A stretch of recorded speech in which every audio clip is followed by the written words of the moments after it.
எல்லாருக்கும் வணக்கம். நான் அட்சய பாரதி. நான் இன்னைக்கு சொல்ல போற கதையோட நேம் ரோசிஸ் பாட்காஸ்ட். நானே எழுதின ஸ்டோரி. இந்த வீடியோ பார்ட் 5. ஸோ இதுக்கு முன்னால் உள்ள வீடியோஸ்லாம் பார்க்கலனா அதெல்லாம் பார்த்துட்டு இந்த வீடியோவை பாருங்க. அண்ட் இந்த சாப்டருக்கு நான் வச்ச நேம் த லேடி டிடெக்டிவ். அந்த லக்ஷ்மி ஆண்டி கையில கொஞ்சம் குளிர் தண்ணி அதுக்கப்புறமா துணியெல்லாம் எடுத்துட்டு வந்ததை பார்த்ததும் யாஷ் அங்கிருந்து கிளம்பி அவன் ரூமுக்கு போறான். அங்க போனதும் அவன் ஸ்பிரிட் ஃப்ரெண்ட்ஸ் கோபி அப்புறமா லைலா கிட்ட பேச தொடங்குறான். சும்மா வேற ஏதாவது சொல்லி சமாளிச்சிருக்கலாம் அப்படின்னு யாஷ் புலம்பிட்டே இருக்க, விடு யாஷ், பேய பத்தி தெரிஞ்சுக்க வந்த பொண்ணு பேய் கனவுக்கு இவ்ளோ பயப்படுவான்னு நமக்கு எப்படி தெரியும் அப்படின்னு கோபி சமாதானப்படுத்த, லைலா அப்படியே அமைதியா ஏதோ யோசிச்சுட்டே இருக்கிறா. அத பார்த்த யாஷ், லைலா நீ என்ன யோசிச்சுட்டு இருக்கிற? அவளை எப்படி சமாதானப்படுத்துறதுக்குன்னு ஏதாவது தெரிஞ்சா சொல்லு. ஜாலியா இருந்த பொண்ணு என்னால அப்படின்னு யாஷ் புலம்பிட்டு இருக்கும்போதே, இதுக்கு நீ காரணம் இல்லைன்னு எனக்கு தோணுது யாஷ். ஒருவேளை நிஜமாவே அவ சொன்ன மாதிரி நம்ம தான் அவ கனவுல வந்து அந்த க்ளூவை ஒழுங்கா ட்ராக் பண்ணலையோ என்னவோ. பார்க்க வேற லைட்டா தாத்தா மாதிரி இருக்கிறா அப்படின்னு லைலா சொல்ல, நீ ஏன் மறுபடியும் மறுபடியும் அவ தாத்தா மாதிரி இருக்கிறான்னு சொல்லிட்டே இருக்கிற? அப்படியே இருந்தாலும் இப்ப அதுக்கும் அவ பயப்படுறதுக்கும் என்ன சம்பந்தம் அப்படின்னு கோபி கேட்க, ஆமா, தேவையில்லாத விஷயங்களை யோசிக்காம அவ பயத்தை எப்படி குறைக்கிறதுன்னு பாப்போம். பாவம் ஃபீவரே வந்துடுச்சு அப்படின்னு யாஷ் பேசிட்டு இருக்கும்போதே, தம்பி நீங்க தான் இப்ப தேவையில்லாத விஷயத்த பத்தி பேசிட்டு இருக்கீங்க. நீ இங்க வந்த வேலைய மட்டும் பாரு. அதை விட்டுட்டு அந்த பொண்ணை பார்த்து வழிஞ்சிட்டு இருக்கிறது. நீங்க வந்ததுக்கு காரணம் அந்த ஈவில் ஸ்பிரிட்டை பிடிக்கிறதுக்கு. அதை எப்படி பண்றதுன்னு மட்டும் பிளான் பண்ணு. ரோசி ரிசர்ச் பண்ணி வச்சிருந்தது மட்டும் உண்மையா இருந்துச்சுன்னா இந்த ஊருக்கு பேர் வந்ததுக்கு காரணமே இப்படி ஒரு ஈவில் ஸ்பிரிட் தான். அப்படி பார்த்தா அது எவ்வளோ வருஷங்களா இந்த உலகத்துல இருக்குதுன்னே தெரியல. எவ்வளோ பவர்ஃபுல்லா இருக்கணும் தெரியல. தாத்தாட்ட சொல்லி ஹெல்ப்புக்கு ஆள் கூப்பிடுறது நல்லது அப்படின்னு கோபி பேசி முடிக்க, நீ சொல்றதும் சரிதான், அந்த ஈவில் ஸ்பிரிட்டை பத்தி மட்டும் யோசிக்கிறது தான் நல்லது அப்படின்னு யாஷும் சீரியஸா சொல்ல, ஆனா அவ சொன்னால வெளியில ஒரு அப்படின்னு லைலா பேச தொடங்குறா. அதுக்கு முன்னாடி யாஷு, லைலா கோபி சொன்னது சரிதான், அவ பயத்துல கெட்ட கனவு கண்டிருக்கிறா அவ்வளோதான் அப்படின்னு சொல்ல, இல்ல உங்க 2 பேருக்கும் புரிய மாட்டேங்குது, அவ தாத்தா அப்படின்னு மறுபடியும் ஏதோ சொல்ல ட்ரை பண்றா லைலா. ஆனா கோபி, அவ அவ்வளோலாம் ஒன்னும் தாத்தா மாதிரி இல்ல, சும்மா அப்படியே சொல்லிட்டு இருக்காத.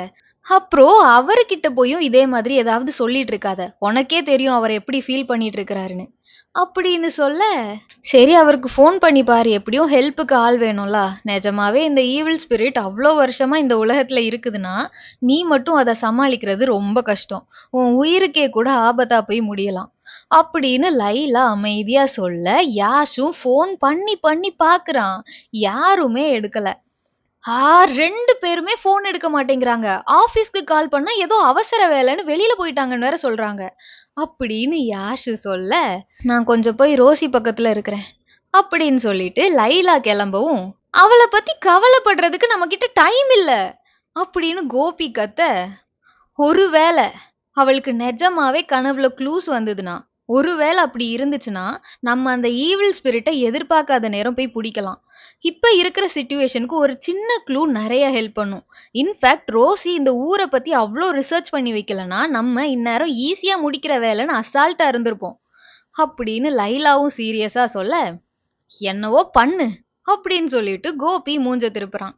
ஏன்னா அவனுக்கு தெரியும் யாஷ் லைலாலாம் அந்த பொண்ணு கூட ஓவரா கனெக்ட் ஆகிட்டா எல்லாரையுமே அது ஹர்ட் பண்ணும்னு.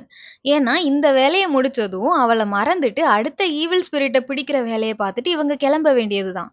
லைலாக்கு ஏனே தெரியல, ரோசிய பார்த்தா நிஜமாவே யாஷ் சொன்ன அந்த தாத்தா ஞாபகம் தான் வருது. அவ கெஸ் பண்றது மட்டும் கரெக்டா இருந்தா ரோசியோட கனவு இவங்களுக்கு நிஜமாவே ரொம்ப ஹெல்ப் பண்ணும். அது மட்டும் இல்லாம அவளுக்கு ரோசி மேலயும் நிறைய அக்கறை இருக்குது. ஸோ லைலா ரோசி ரூமுக்குள்ள போக, அங்க அந்த லக்ஷ்மி ஆண்டி இன்னும் ரோசிக்கு ஈர துணியை வச்சு அவ பாடி டெம்பரேச்சரை குறைக்க ட்ரை பண்ணிட்டே தான் இருக்கிறாங்க. ஸோ விடிய விடிய அந்த ஆண்டியும் லைலாவும் ரோசி பக்கத்திலே இருக்கிறாங்க. ரோசி அடுத்த நாள் காலையில கண் முழிச்சு பார்க்கும்போது அந்த லேடி அவ பக்கத்திலே இருக்கிறாங்க. அவ எந்திரிச்சு இருக்கிறதுக்கு ஹெல்ப் பண்ணிட்டு, கொஞ்சம் கஞ்சி போட்டு எடுத்துட்டு வரேன், சாப்பிட்டாதான் கொஞ்சம் தெம்பு வரும் அப்படின்னு சொல்லிட்டு அந்த ஆண்டி கிளம்புறாங்க. ரோசிக்கு இன்னும் கொஞ்சம் கூட பயம் குறையவே இல்ல. ஜன்னலையே இப்படி பார்த்துட்டே இருக்கிறா. அப்ப ஜன்னல் பக்கத்துல பார்த்தா ஒரு வெள்ளை கலர் ஸ்மோக்கி உருவம் தெரியுது. அது அவ்ளோ நேரம் ரோசி பக்கத்திலே இருக்கிற லைலா. அத பார்த்த ரோசியும் இது யாஷோட ஃப்ரெண்ட் லைலா தான் அப்படின்ட்டு புரிஞ்சுக்கிறா. என்னதான் அவளுக்கு ஒரு ஹியூமன் மாதிரி கிளியரா லைலாவோட உருவம் தெரியலனாலும் அந்த ஸ்மோக்கி ஃபார்மை பார்த்தா அது ஒரு பொண்ணு தான் அப்படின்னு தெரியுது ரோசிக்கு. 2, 3 தடவை நல்லா மூச்சை இழுத்து விட்டு ரோசி காம் ஆயிட்டு பேச தொடங்குறா. லைலா, நீ லைலா தான் நினைக்கிறேன் அப்படின்னு ரோசி சொல்ல, லைலாவும் நான் உன் கண்ணுக்கு தெரியறேனா அப்படின்னு கேட்டுட்டு கிட்ட போறா. ஆனா ரோசி கண்ணுக்கு தெரியறதெல்லாம் ஒரு ஸ்மோக்கியான உருவம் அவளை நோக்கி வர்றது. நீ ஏதோ சொல்ல ட்ரை பண்றேன்னு எனக்கு தெரியுது. ஆனா எனக்கு நீ பேசுறது எதுவுமே கேட்கல. ஏதோ ஸ்மோக்ல ஒரு உருவம் தெரியுது அவ்வளோதான் அப்படின்னு சொல்லிட்டு இன்னொருக்கா நல்லா மூச்சு இழுத்து விட்டுட்டு, எனக்கு எப்ப கெட்ட கனவு வந்தாலும் நீ தான் கிட்ட இருக்க. அதுக்கு தேங்க்ஸ் லைலா. சுந்தரி எப்பவும் சொல்லிட்டே இருப்பா, அந்த அக்கா எப்பவுமே ஒயிட் ட்ரெஸ் தான் போட்டிருப்பாங்க. ஆனா எல்லா ட்ரெஸ்ஸுமே சூப்பரா இருக்கும் அப்படின்ட்டு. உன்கிட்ட ரொம்ப பேசலனாலும் அவளுக்கு ஏனே தெரியல ஒன்னும் ரொம்ப பிடிச்சிருக்குது. நீ ரொம்ப அழகா இருப்பேன்லாம் கூட சொல்லியிருக்கிறாங்க அந்த பசங்க. என்னாலதான் உன்னை பார்க்கவே முடியல அப்படின்னு சொல்லிட்டு கொஞ்ச நேரம் அமைதியாக லைலாவும் அமைதியா ரோசி பேசுறத கேட்டுட்டு இருக்கிறா. அப்ப அந்த லேடி கஞ்சி எடுத்துட்டு வந்து ரோசி பெட்டு பக்கத்துல இருக்கிற அந்த டேபிள்ல வைக்கிறாங்க. நீங்க போய் தயவு செய்து கொஞ்சம் ரெஸ்ட் எடுங்க ஆண்டி, நான் சாப்பிட்டுக்கிறேன். அப்புறம் நைட்டு ஃபுல்லா கூடவே இருந்து என்ன பார்த்துக்கிட்டதுக்கு ரொம்ப தேங்க்ஸ் அப்படின்னு ரோசி சொல்ல, அந்த ஆண்டியும் அதனால என்னம்மா, நீ சீக்கிரம் சரியானாலே போதும் அப்படின்னு சொல்லிட்டு ரூம்ல இருந்து கிளம்புறாங்க. ரோசி மறுபடியும் லைலா பக்கம் திரும்பி, அப்புறம் என்னால உன்னை பார்க்க முடியும் அப்படிங்கிறத யாஷ்ட அப்புறமா கோபிட்ட சொல்லாத சரியா, நான் தான் அவங்க கிட்ட சொல்லுவேன் அப்படின்னு சிரிச்சுட்டே பெருமையா சொல்ல, லைலா அவளை பார்த்து சரின்னு தலையாட்டிட்டு சோகமா ஸ்மைல் பண்றா. சிரிச்சிட்டு இருக்கிறேன்னு விட்டுட்டு போயிடாத, எனக்கு இன்னும் நேத்து வந்த கனவை நினைச்சு பயமா தான் இருக்குது. கனவுனா முழிச்சதும் மறக்கணும் தானே, ஏன் இது மட்டும் மறக்கவே மாட்டேங்குது? நீ பேசுறது கேட்கலனாலும் நீ கூட இருக்கும்போது கொஞ்சம் பயம் கம்மியா இருக்குது. என்னை தனியா விட்டுட்டு போயிடாத லைலா அப்படின்னு ரோசி சொல்ல, லைலாவும் சரின்னு தலையாட்டுறா. ஆனா ரோசிக்கு தான் அது தெரியல. லைலா இங்கேயே இரு 1 நிமிஷம் அப்படின்னு சொல்லிட்டு பாத்ரூம்ல போய் ஃப்ரெஷ் ஆகிட்டு வந்து ரோசி அந்த கஞ்சியை குடிக்க தொடங்குறா. அப்ப லைலா இருக்கிறாளா அப்படின்னு இப்படி திரும்பி பாத்துக்கிறா. ஆல்மோஸ்ட் சாப்பிட்டு முடிக்க போற டைம்ல வீட்டுக்கு வெளியில ஒரே சவுண்டு. மணி இப்பதான் காலையில ஒரு 6:45 தாண்டுது. யாரோ அழுற சவுண்டு வேற கேக்குது. திடீர்னு சைரன் சத்தம்லாம் கேக்குது. ரோசியும் ஜன்னலை திறந்து என்னன்னு பாக்குறா. பார்த்தா நேத்து அவ கனவுல பார்த்ததெல்லாம் நிஜமா நடந்த மாதிரி அந்த சிவப்பு உருவம் கொன்னு போட்ட அந்த பாடி நிஜமாவே அவ தங்கி இருக்கிற அந்த வீட்டு முன்னால கிடக்குது. செத்து போனவரோட ஃபேமிலி வேற அந்த பாடிய பார்த்து அழுறாங்க. போலீஸ்லாம் வேற வர்றாங்க. அத பார்த்த ரோசிக்கு மறுபடியும் பயத்துல மூச்சு வாங்குது. சவுண்ட கேட்டு வெளியில வந்த யாஷும் ரோசி மூச்சு விட கஷ்டப்படுறத பார்த்துட்டு அவளை மெதுவா கூட்டிட்டு போய் அவ பெட்ல உட்கார வச்சு பொறுமையா மூச்சை இழுத்து விட சொல்றான். அவளும் யாஷ் பேச பார்த்து ஸ்லோவா மூச்சு இழுத்து இழுத்து விட்டு கொஞ்சம் ரிலாக்ஸ் ஆகுறா. யாஷ் கொஞ்சம் தண்ணி கொடுக்க ரோசியும் லைட்டா தண்ணி குடிச்சிட்டு யாஷ் யாஷ் அது அப்படின்னு மறுபடியும் பயப்பட தொடங்குறா ரோசி. ஒன்றும் இல்லை பயப்படாத அப்படின்னு சொல்லி யாஷ் அவளை சமாதானப்படுத்த ட்ரை பண்றான். ஆனா ரோசி மண்டைய ஆட்டிக்கிட்டு, அது நான் அதை கனவுல பார்த்தேன் அப்படின்னு ஜன்னல் வெளியில இப்படி கைய காமிக்கிறா. யாஷும் என்ன ஆச்சு அப்படின்ட்டு எந்திரிச்சு போய் ஜன்னல் வெளியில பாக்குறான். பார்த்துட்டு, நீ நேத்து வெளியில ஏதோ டெட் பாடின்னு சொன்னது அப்படின்னு யாஷ் பேசிட்டு இருக்கும்போது ரோசி ஆமா ஆமான்ட்டு இப்படி தலையை மட்டும் ஆட்டிட்டே இருக்கிறா. யாஷு கிட்ட போய், ரோசி நீ வெளியில என்ன நடந்துச்சுன்னு நேத்து பாத்தியா, அதுவும் கனவுல பாத்தியா அப்படின்னு கேட்க, ரோசி பயந்துட்டு பெட்ல சுருண்டு படுத்து அழத் தொடங்குறா. யாஷு ஷாக்ல தலையில கை வச்சுட்டு கோபி அப்புறமா லைலாவை இப்படி பாக்குறான். நேத்தே ஜன்னல் வெளியில எட்டி பார்த்திருந்தா மேபி ஜஸ்ட் மேபி இவங்களுக்கு யார அந்த ஈவில் ஸ்பிரிட் பொசஸ் பண்ணிருக்குதுன்னு தெரிஞ்சிருக்க வாய்ப்பு இருக்குது. ரோசி அத கனவுல பார்த்தனால அந்த ஈவில் ஸ்பிரிட் சிம்பாலிக்கா ஒரு பயங்கரமான சிவப்பு உருவமா தெரிஞ்சிருக்குது. பயத்துல அழுதுட்டு இருந்த ரோசிய பெட்ல எந்திரிச்சு உட்கார ஹெல்ப் பண்ணிட்டு யாஷும் அவ பக்கத்துல போய் உட்கார்ந்துட்டு, ரோசி நீ நேத்து உன் கனவுல என்னெல்லாம் பார்த்தேன்னு டீட்டெயில்டா என்கிட்ட இப்பவே சொல்லணும் அப்படின்னு சொல்ல ரோசி பயத்துல முடியாது முடியாது அப்படின்ட்டு தலையாடுறா. ரோசி ஏன் புரிஞ்சுக்க மாட்டேங்கிற? இந்த ஊரை பத்தின கதை மட்டும் உண்மைனா? ரோசி, உன் கனவுல வந்த விஷயங்களை நீ கிளியரா சொன்னா மட்டும்தான் என்னால அந்த ஈவில் ஸ்பிரிட்டை பிடிக்க முடியும் அப்படின்னு யாஷ் மறுபடியும் கேட்க, ரோசி ப்ளீஸ் யாஷ், என்னால முடியாது, எனக்கு அதை மறக்கணும், மறந்தா மட்டும் போதும் அப்படின்னு இன்னும் அழுறா. யாஷுக்கு என்ன பண்ணனே தெரியல. ஆல்ரெடி ஈவில் ஸ்பிரிட் இவங்க நினைச்சதை விடவும் ஸ்ட்ராங்கா இருக்க வாய்ப்பு இருக்குது. பிளஸ் ஃபர்ஸ்ட் கனவுல வந்து அந்த க்ளூவையும் இவங்களால கிராக் பண்ண முடியல. பேக்கப்க்கு ஆள் வேற இல்ல. இந்த கனவு மட்டும் யாஷுக்கு வந்திருந்தா ரொம்ப ஹெல்ப்ஃபுல்லா இருந்திருக்கும். ஆனா ரோசிக்கு தான் வந்திருக்குது. ரோசி வாயை திறந்தாதான் ஏதாவது பண்ண முடியும். ஸோ யாஷும் இருந்த டென்ஷன்ல நிறுத்தாம, ரோசி, ஒரு கனவை உன்னால எக்ஸ்பிளைன் பண்ண முடியாதா? நீ அழாம வாயை திறந்து பேசினா எத்தனை பேரை காப்பாத்தலாம் தெரியுமா அப்படின்னு கொஞ்சம் சவுண்டை ஏத்தி பேச, லைலா அவனை ஸ்டாப் பண்ண ட்ரை பண்றா.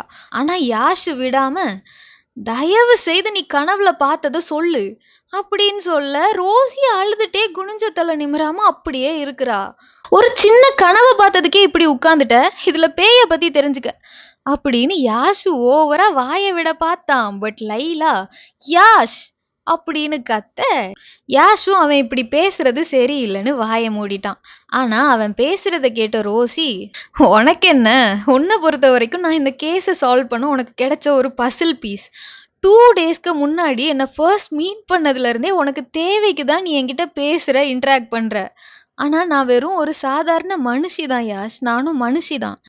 நீ இதுக்கு முன்னாடி இப்படி எத்தனை கேசஸ் பார்த்துருக்குறேன்னு எனக்கு தெரியல அப்படின்னு பேசிட்டு இருக்கும்போதே ரோசி கண்ணீரை தொடச்சிட்டு, ஆனா நான் இப்பதான் ஃபர்ஸ்ட் டைம் இவ்வளோ கொடூரமான விஷயத்தெல்லாம் என் கனவுல பாக்குறேன். நானும் ஒரு மனுஷி தான், கேஸை சால்வ் பண்ற ஒரு க்ளூன்னு நினைக்கிறத ஃபர்ஸ்ட் நிறுத்து அப்படின்னு சொல்லிட்டு அழுதுட்டே அவ பெட்ல படுத்துட்டு பெட்ஷீட் எடுத்து தலையோட மூடிட்டு அழ தொடங்கிட்டா ரோசி. யாஷும் என்ன சொல்லன்னு தெரியாம ரூம்ல இருந்து வெளியில போயிட்டான். வீட்டுக்கு வெளியில போலீஸ் இன்வெஸ்டிகேஷனை ஸ்டார்ட் பண்ணிட்டாங்க. அவங்களே இப்பதான் இப்படி உள்ள இருந்து சமைக்கப்பட்ட ஒரு பாடியை பார்த்துருக்குறாங்க. விச் மீன்ஸ் பாடி உள்ள இருந்து எரிஞ்சு பாதியில அணைஞ்சா எப்படி இருக்குமோ அப்படி இருக்குது. அண்ட் இந்த இன்வெஸ்டிகேஷனை லீட் பண்றது புதுசா இந்த ஊருக்கு வந்த இன்ஸ்பெக்டர் நேஹா.